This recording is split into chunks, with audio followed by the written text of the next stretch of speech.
पाळणारे बाळ ही मुलगी आहे. या वर्षांवरही विलंब न करता मला मोठे बोलतात. काय करणार मला हात लावून दिला.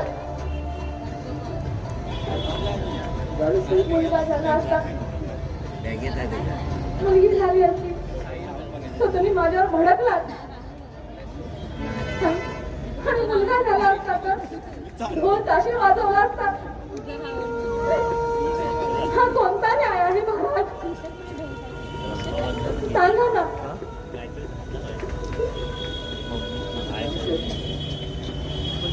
तुमच्या मनाची कटकट आमच्याही मनाला होते.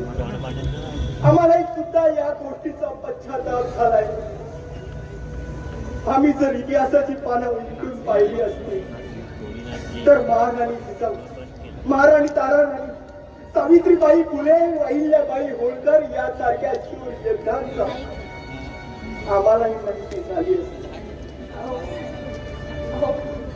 राज्य उभं राहतं ते तलवारीने नाही तर संस्कृतीने. मुलगी ही दुर्बळ नाही. हो, तीच तुमचं भविष्यात हे राज्य चालवू शकते. शस्त्र शिकेल, रणांगणात लढेल आणि तुमच्या वंशाला तेच सुद्धा देईल. त्या गोष्टीचा आम्ही पश्चाताप करतो.